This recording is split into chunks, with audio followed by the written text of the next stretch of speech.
Hey, welcome back to the stash. Ladies and gentlemen, it is that time of the month again. We have a new release of The Amazing Spider-Man, and it's quite a big one because somehow we've got into issue 50 of this volume. Will the pain ever end, I ask myself? Will we ever be free from this tyrant known to the world as Zeb Wells? And then I looked at my uncle and... Let me guess. Zeb Wells became your new writer and ruined your life. I highly doubt it. But anyway, I am honestly dreading this issue. As you can tell from the cover, it is the return of the Green Goblin, so it's great to see that nothing really still lasts in comic books. The last, however many issues or so have been pretty boring.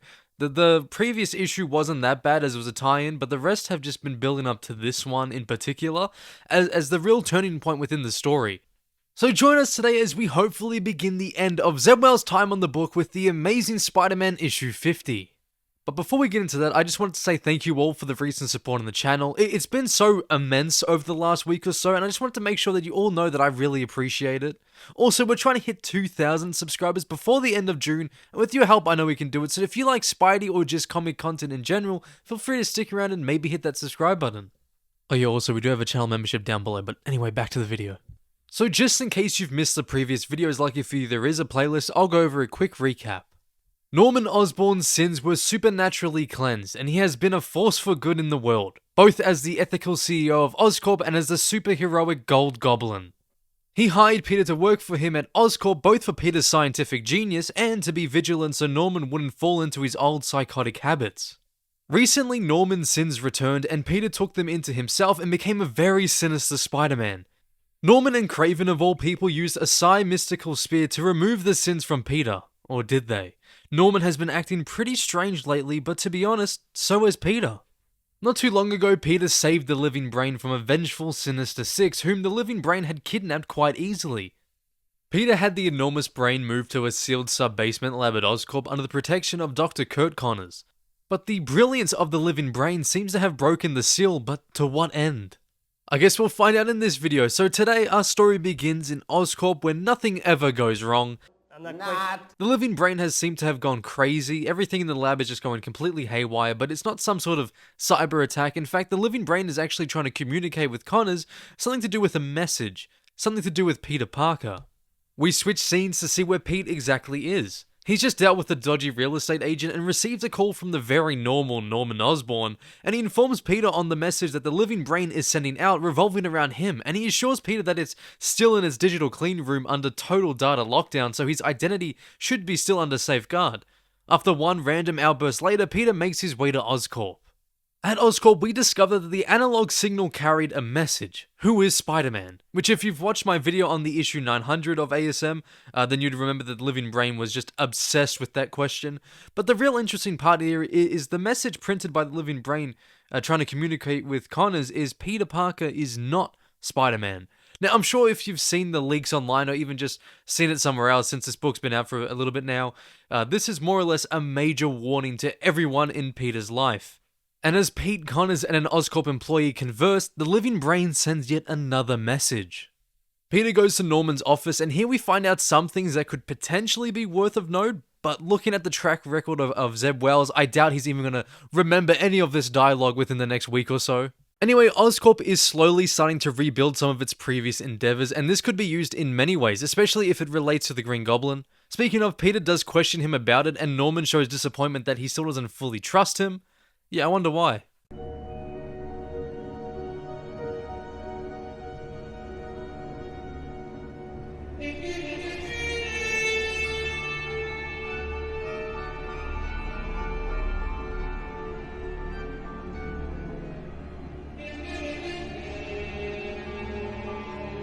So that's definitely not foreshadowing in the slightest. Moving on, Peter reads out the next message from the Living Brain, Chalice and Starlight. He's cut off before he could finish the phrase because these words are secret codes to Norman's secret Gold Goblin stash. But as you could all expect, there's more here than meets the eye. As there is one last word, Norman tries to stop Peter from saying it, but it's too late. The secret code reveals what Peter's been fearing for the entirety of this run. The return of the Green Goblin. I mean, come on, like we all knew that this was bound to happen sooner or later. Now, if I'm being 100% honest here, this part of the story is actually quite decent. Get this man to a hospital, now! Like, I can't lie, when I first read it, I got really into it for the most part, but there's just still so much that actually bothers me within it, and the entire foundation of this story just makes this entire thing feel null and void in a way. In all honesty, it's still pretty disappointing, but I'll get more into that much later in the video. So Norman activates this trap which fills the room with a special kind of gas that gets rid of Peter's powers, making the fight just incredibly one-sided.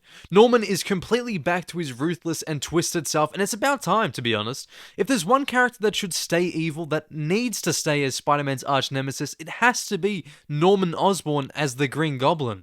They share this never-ending battle that should go on and on because they're trapped together in this endless cycle. Also, I noticed Zeb Wells taking heavy inspiration from one of my personal favorite runs from J. Michael Straczynski. This page is super close to the whole "your Spider-Man act like it" scene where Pete's about to face the deadly foe with incredible low odds of surviving. I mean, at first it just feels like he's paying homage to it, but it's much more than that, trust me, you'll see later on. Now, the art here is genuinely really good. The way each fighting pose looks so dynamic, mixed with the laughter used as a background, makes each page really pop. It was one of the first things I noticed when reading it, and it was just how vibrant and intense everything looked. It captured the eye straight away. Even as someone who's not a complete fan of Ed McGuinness's work, this book sort of completely won me over on it. It's so good here, and I just couldn't get enough of it. And one thing I really liked, and was almost relieved to see, is that even without his powers, Peter still puts up a fight and doesn't give up, because that is the type of person Spider-Man is, and that is what has been so forgotten within this entire series.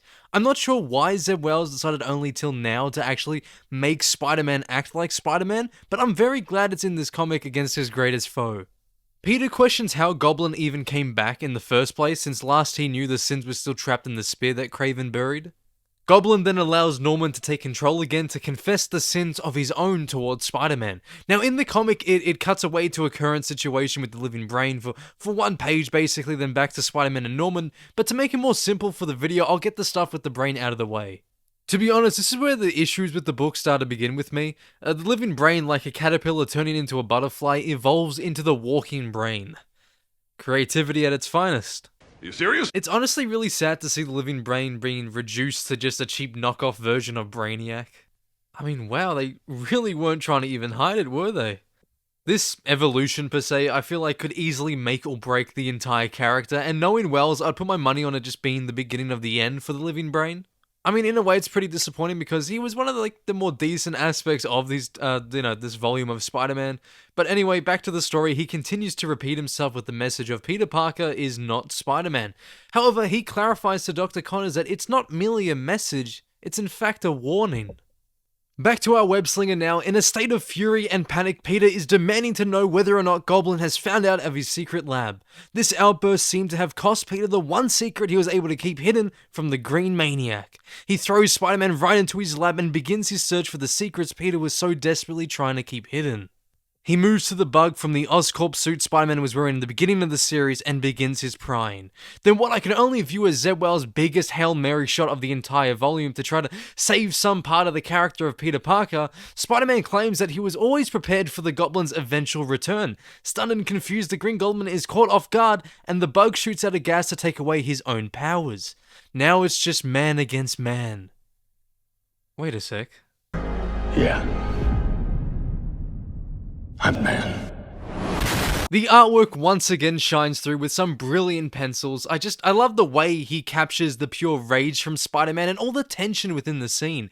Even without his powers, Pete manages to put on display for the ages as he tears Goblin apart. You think I wasn't ready for you? You think I didn't see this coming? I've seen it all before, Norman. Every one of your moves. You're so predictable. Why do you think I took this job? No matter what I said, no matter how hard I tried, I never trusted you. Now, even though this was probably one of the best moments in Zeb Wells' entire time on the book, there's one factor that just sort of ruins it for me, and it's already been done before. Seriously, this guy is pretty embarrassing when it comes to actually being a writer. Last issue was decent at best because Zeb had heavy restraints when it came to the story since it was a massive Marvel tie-in and he had to confine within someone else's story. And in this issue, which I actually found almost, dare I say, good, minus a few major things, and the ending, which completely ruins everything, is all built on him just copying other people's work. The whole foundation of this issue ruins it. And it's a real shame too, because as a standalone Spidey vs Green Goblin fight, it's pretty decent for the most part and captures all that you'd expect. Right until the ending. We find out that during Spider-Man's time under the influence of the Goblin sins, he used the Winkler device as a form of insurance in his ultimate plan, and this marks the return of the Goblin Spider. Why? Like, we already did this! This is like the third time by now. Revenge of the Green Goblin did it first in the 2000s, and, we had this several months back? So this is someone hired by Marvel, reiterating the same goddamn thing again and again. It'd be funny if it weren't so pathetic. No, what the heck, I'll laugh anyway. Yet another major story element by Zeb Wells that's already been done before, and his ability to not able to, capture anything good nor original just needs to be studied. Yeah, I'll be the teacher if I have to. There's no way we're gonna be stuck with a whole new generation of writers with the same skill set as this hack. Also, doesn't this just feel really sudden? Like, oh, suddenly Norman Osborn's the Green Goblin again. Suddenly Peter never trusts him at all, and suddenly Peter's back to being the Spider Goblin, and so on. They're taking on every shitty little plot thread they've set up so far and just trying to cram it all into one issue. I hope that this is the last story arc of this for Zeb Wells' time on the book. I can't take another 50 issues of this. Why are we doing Goblin Man again? We literally just did this. I genuinely can't fathom how this man is seriously in charge of writing Spider-Man stories. He's so bad as a writer that he physically cannot allow himself to have one good story start to finish. At its core, this issue for the most part was okay to decent at best. However, that has some heavy tax considering barely any of this was an actual original idea. It must be pretty sad as a writer if only 2 out of your 50 issues were bearable enough purely because you were either severely restricted or because you followed someone else's idea. God, anyway, the book ends with Kraven discovering the sins in the spear are no longer there, and the walking brain about to take action to save Spider-Man. By the way, if they seriously don't figure out who Spider-Man is after the way the brain just basically handed them the answer on a silver platter, then I give up. Oh wow, who would have guessed? Nick Lowe once again being an arse in the letter section, where a fan clearly points out the many flaws within this run. So the first letter I'm going to read out is, not as bad as the other one, but it's still... Come on, he can do better than this. So, hello, I'm trying to follow the larger stories in Marvel right now, but I'm slightly confused. In Amazing Spider-Man issue 45, 2024, an editorial comment says the cure for the Kraven disease medicines was found in X-Men issue 29. I have no idea why it says that. Sync and Talon didn't even get the cure from the High Evolutionary until X-Men issue 30. So maybe it was meant to say X-Men issue 31, where we see Spider-Man trying to help disseminate the cure. It's a sad day when someone interrupts your comic with an editorial comment that's supposed to help you and instead they insert an error. And then he goes on to explain that he believes that it was just a little ploy for Nick Lowe to get the fans to buy more books that were useless. And during Nick's reply to this one, he actually takes no sort of accountability whatsoever for the mix-up, and instead just sort of, makes fun of the fact that I guess that was his motivation as the joke. Luckily you figured out my motivation for that particular note. Your node prize is on its way, Travis. Personally, I just think it's pretty pathetic that we have an editor that doesn't even know what he's doing and doesn't even know the issues he's supposed to be linking so the other fans can go and read it. So people will waste their money on other books only to be disappointed with the fact that the information isn't even there. That's pretty pathetic from an editor's point of view. What's the point? But anyway, this next letter is pretty long, so just buckle in. I'll skip forward just a little bit for you guys. So, I've been quite candid here and elsewhere about how I just haven't felt much joy reading this run. Peter Parker's life is never easy, but often I expect the light to pierce the dark clouds and remind me that for all his setbacks, things will be right. I felt that less and less often, and the dark spells seem to last longer and longer these days. This is the longest I've gone without feeling okay with an ASM run. Which is why for a brief, fleeting moment, I saw some of that light shine when Peter helped get Aunt Anna the cure for her psychosis. That single moment where we're reminded that this elderly woman is family to him and how much he cares for her, and how far he'll go to make things right. It's the first time in a long time I felt like the spark of warmth the book once had was restored. Unfortunately, I quickly recalled when Peter and MJ visited Anna, who was conversing with Whirlwind the next day. First, I thought he was at the raft, and secondly, she was quick to call him a nice young man and scolds Peter for saying he isn't, prompting her to tell him to check his privilege. I get that this was likely meant as a pointless banter, but Whirlwind is a serial misogynist, murderer, and sexual predator. See Avengers Volume 3, Issue 71.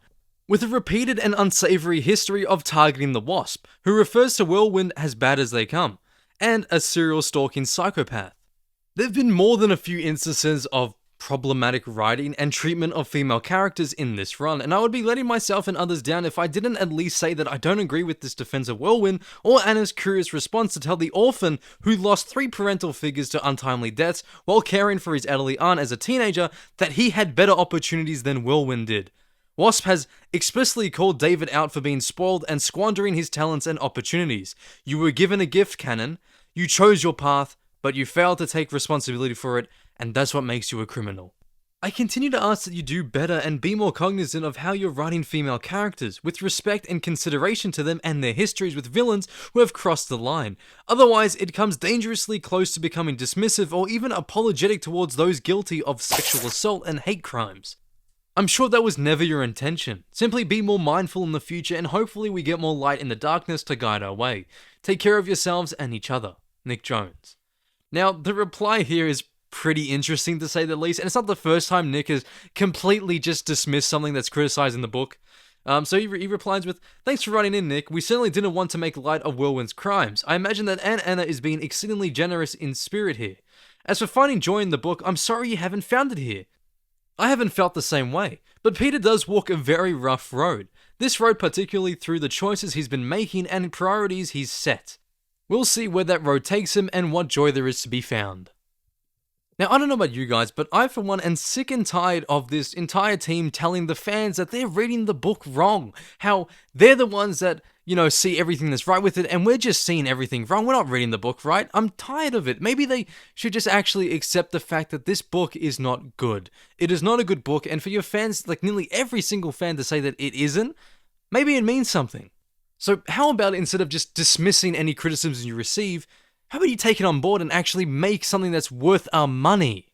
Because I, for one, would never want to support this book in a million years. It is honestly a disgrace to Spider-Man, and I'm sick of it as a major fan, as someone who loved this character. I've loved him since birth. This is not it.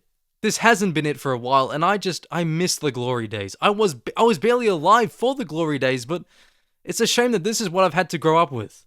Obviously, we've had a few good runs, throughout the times, especially Nick Spencer's run, but this is a disgrace. I am sick of it, and I just can't wait for change because this needs to end. This needs to stop. We need Spider-Man to be Spider-Man again. The people behind this book are complete morons, and they just need to go. I'm sick of Nick Lowe telling everyone they're reading the book wrong when, in fact, he is the one reading it wrong, and I'm sick of Zeb Wells' shocking writing. Enough's enough. But that is it for today. Thank you guys so much for watching. If you have enjoyed, please like, comment, and subscribe if you haven't already, because here, any support means so much. I'd love to hear what you thought of this issue down below in the comment section. We can start a conversation. And be sure to tune in next time. Same web time, same web channel. Thank you guys again for watching, and see you in the next one.